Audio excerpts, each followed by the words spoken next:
Who's apologising? This is the first time I've crossed the ocean, gentlemen, and, except the first day, I haven't been sick one little bit, no sir.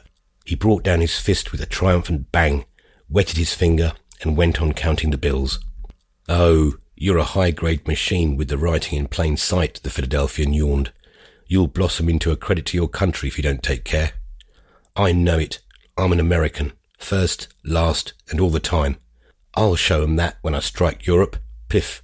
My cig's out. I can't smoke the truck the steward sells. Any gentleman got a real Turkish cig on him?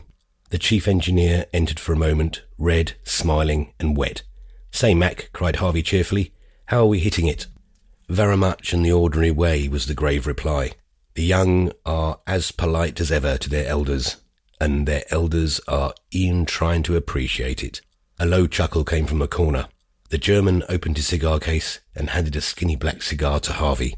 Dot is the proper apparatus to smoke, my young friend, he said. You will try it? Yes. Then you will be ever so happy. Harvey lit the unlovely thing with a flourish. He felt that he was getting on in a grown-up society.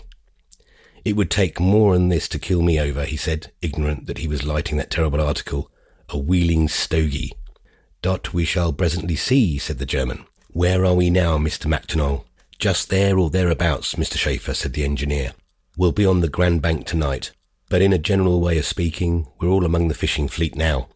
We've shaved 3 dories and near scalped the boom off a French since noon, and that's close sailing, you may say.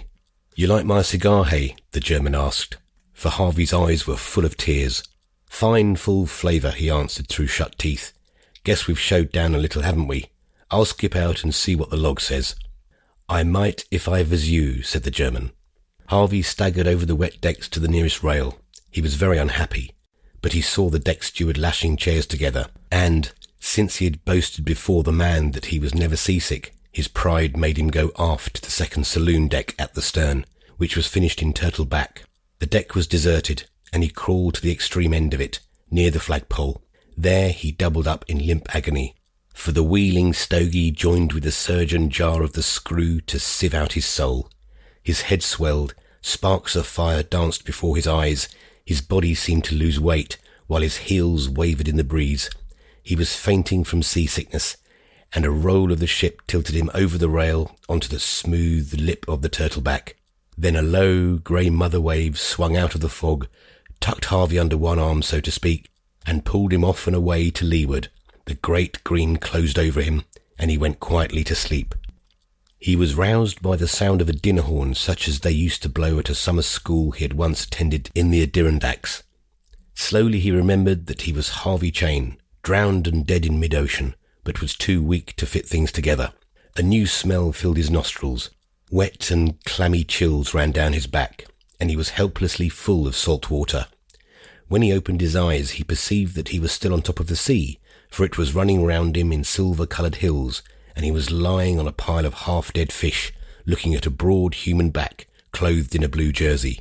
It's no good, thought the boy. I'm dead, sure enough, and this thing is in charge.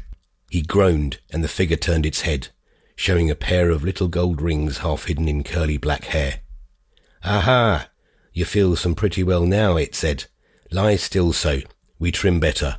With a swift jerk, he sculled the flickering boat head-on to a foamless sea that lifted her 20 full feet, only to slide her into a glassy pit beyond.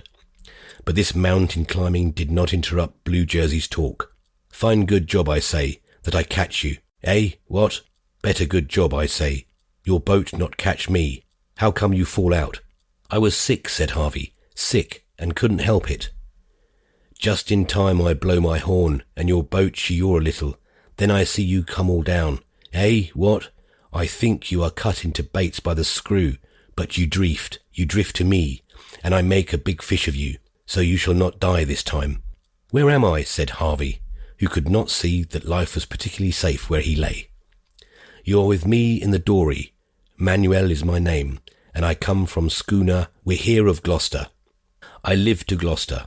By and by we get supper. Eh, what? He seemed to have 2 pairs of hands and a head of cast iron, for, not content with blowing through a big conch shell, he must needs stand up to it, swaying with the sway of the flat-bottomed dory, and send a grinding, thuttering shriek through the fog.